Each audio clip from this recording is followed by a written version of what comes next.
निम्न में से कौन सा युग्म सुमेलित नहीं है? कावेरी नदी पश्चिम घाट के ब्रह्मगिरी पर्वत से निकलती है। यह कर्नाटक तमिलनाडु में बहने वाली एक सदा नीरा नदी है, जबकि अन्य सभी सुमेलित हैं। गरीबी हटाओ का नारा किस पंचवर्षीय योजना काल में दिया गया? इसका सही जवाब है छठवीं पंचवर्षीय योजना। छठवीं पंचवर्षीय योजना 1980 से 1985 निवेश मॉडल पर आधारित थी। इस योजना के दौरान गरीबी हटाओ का नारा दिया गया, जबकि निर्धनता उन्मूलन पांचवी पंचवर्षीय योजना 1974 से 1978। निम्नलिखित में से किस मुगल शासक ने अंतोगत्वा मेवाड़ के शासक महाराणा प्रताप के पुत्र राणा अमर सिंह के साथ एक समझौता किया?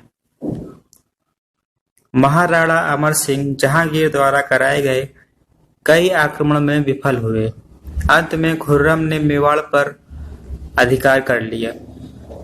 अमर सिंह हार कर बाद में जहांगीर से अपमानजनक संधि कर ली। यह मेवाड़ के अंतिम शासक थे। भारत का प्रथम चल पुलिस थाना कहां पर कार्यरत है? इसका सही जवाब है होशियारपुर। होशियारपुर पंजाब भारत का प्रथम चल पुलिस थाना है। यह थाना वहां के नागरिकों को उनके दरवाजे पर सेवा प्रदान करता है।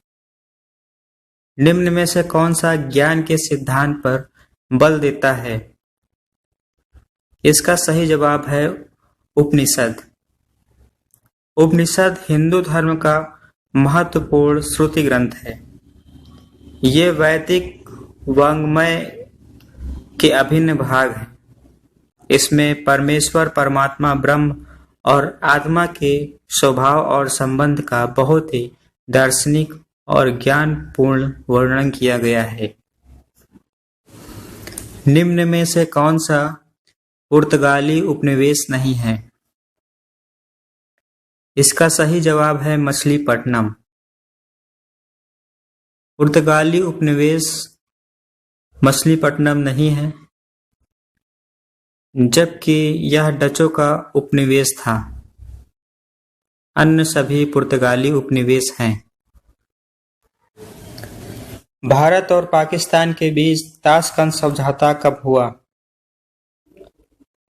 इसका सही जवाब है 1966।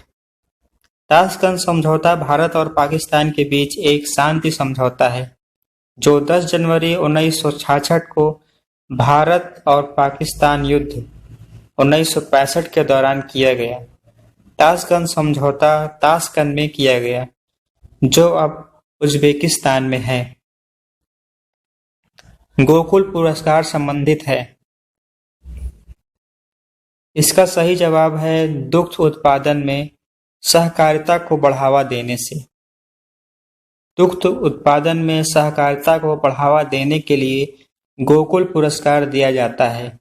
इस पुरस्कार में 22,000 तथा गाय और बछड़े की शील्ड प्रत्येक जिले से अधिकतम दूध उत्पादन को दिया जाता है। भगवान बुद्ध की 200 फीट ऊंची कांस्य प्रतिमा स्थापित करने का निर्णय लिया गया है।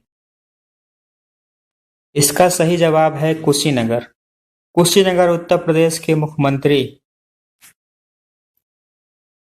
के द्वारा विश्व की सबसे ऊंची 200 फीट की भगवान बुद्ध की कांस्य प्रतिमा उनके परिनिर्वाण स्थल कुशीनगर में स्थापित करने का निर्णय लिया गया है। घरेलू हिंसा से महिलाओं की सुरक्षा हेतु अधिनियम कब लागू किया गया? इसका सही जवाब है 2006। महिलाओं की घरेलू हिंसा से सुरक्षा हेतु संसद द्वारा घरेलू हिंसा अधिनियम 2005 लाया गया, लेकिन यह 26 अक्टूबर 2006 से लागू किया गया। यह अधिनियम जम्मू कश्मीर में लागू नहीं है।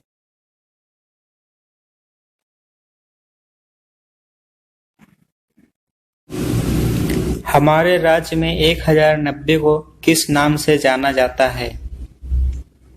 1090 को women power line Uttar Pradesh सरकार द्वारा महिलाओं की सुरक्षा हेतु शुरू किया गया है। निम्नलिखित में से किस भारतीय पुरातन ग्रंथ में अपराध और अपराधी का जिक्र आता है? इसका सही जवाब है उपरोक्त सभी। अर्थशास्त्र, मनुस्मृति, न्याय मीमांसा सभी ग्रंथों में अपराध और अपराधी का जिक्र किया जाता है। राष्ट्रीय पुलिस अकादमी कहाँ है? इसका सही जवाब है हैदराबाद। सरदार वल्लभ भाई पटेल राष्ट्रीय पुलिस अकादमी भारतीय पुलिस सेवा के अधिकारियों के प्रशिक्षण के लिए भारतीय राष्ट्रीय संस्थान है। यह अकादमी हैदराबाद में स्थित है। अकादमी की स्थापना 15 सितंबर 1945 को की गई। आईपीएस अधिकारियों के लिए पुलिस विषय पर पाठ्यक्रम का संचालन करने हेतु यहाँ ओस्मानिया विश्वविद्यालय से संबंधित है। ऋग्वेद में निम्न में से किस देवता की सर्वाधिक महत्ता का वर्णन है? इसका सही जवाब है इंद्र। ऋग्वेद प्राचीनतम वेद है जिसमें 1028 सूक्त और 10,462 ऋचाएं हैं। ऋग्वेद के पढ़ने वाले ऋषियों को होत्र कहते हैं। इसमें सर्वाधिक वर्णन इंद्र का है। इंद्र के लिए 250 तथा अग्नि के लिए 200 ऋचाओं की रचना की गई। हवा में निम्न में से कौन सी गैस प्रधान रूप से विद्यमान है? इसका सही जवाब है नाइट्रोजन।